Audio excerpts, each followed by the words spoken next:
पैसा और परिवार। रमेश का एक छोटा सा परिवार था जिसमें एक खूबसूरत पत्नी और 2 प्यारे बच्चे थे। उसकी पत्नी और बच्चे हर हाल में खुश थे, लेकिन रमेश उन्हें जिंदगी के सारे ऐशो आराम देना चाहता था और इसके लिए वो प्रतिदिन 16 घंटे से भी अधिक काम किया करता था।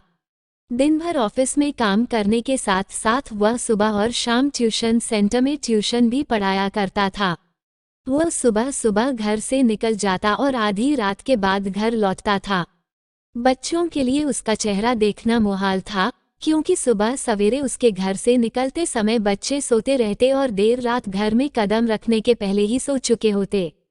हाँ, रविवार को जरूर वह घर पर होता, लेकिन उस दिन भी वह किसी न किसी काम में व्यस्त रहता और उसका समय परिवार के साथ न बीतकर काम करते हुए बीतता। परिवार उसके साथ क्वालिटी टाइम बिताने का बस इंतजार करता रह जाता। पत्नी अक्सर उससे कहा करती कि उसे घर में वक्त बिताना चाहिए, बच्चे उसे बहुत मिस करते हैं। उस वक्त वो यही जवाब देता कि ये सब मैं उनके लिए ही तो कर रहा हूँ। बढ़ते घरेलू खर्च और स्कूल खर्च के लिए मेरा ज्यादा काम करना जरूरी है। मैं उन्हें एक अच्छी जिंदगी देना चाहता हूँ। रमेश की यह दिनचर्या वर्षों जारी रही। वह यूं ही परिवार को अनदेखा कर कड़ी मेहनत करता रहा। इसका प्रतिफल भी उसे मिला।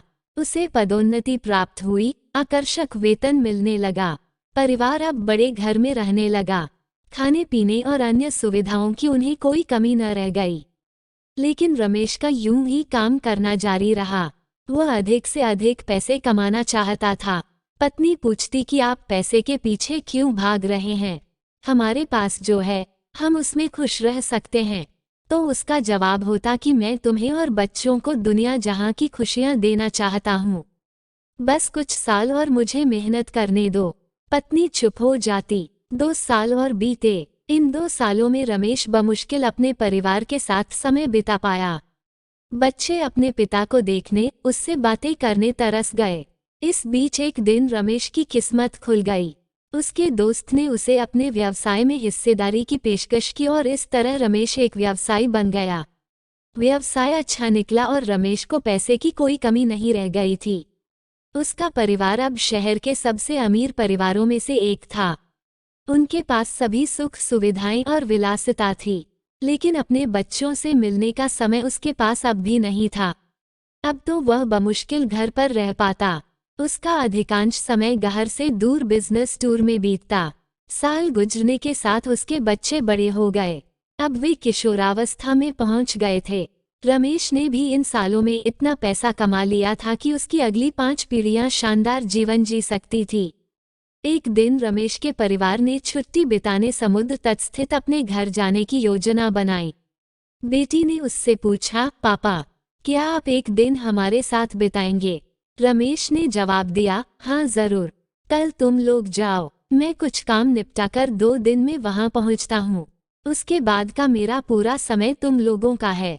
पूरा परिवार बहुत खुश हो गया। वे समुद्र तट स्थित अपने घर पर चले गए। 2 दिन बाद रमेश वहां पहुंचा, लेकिन उस दिन उसके साथ समय बिताने कोई नहीं था। दुर्भाग्य से वे सभी उस दिन सुबह आई सुनामी में बह गए थे।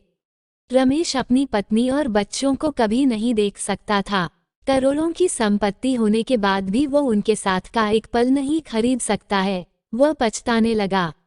पत्नी के कहे शब्द उसे याद आने लगे, आप पैसों के पीछे क्यों भाग रहे हैं? हमारे पास जो है हम उसमें खुश रह सकते हैं। सीख, पैसा सब कुछ नहीं खरीद सकता, इसलिए पैसों के लिए अपने परिवार को महत्व देना कम मत करें। पैसा खो देने के बाद फिर से कमाया जा सकता है, लेकिन अपनों को खो देने के बाद दोबारा वापस नहीं पाया जा सकता।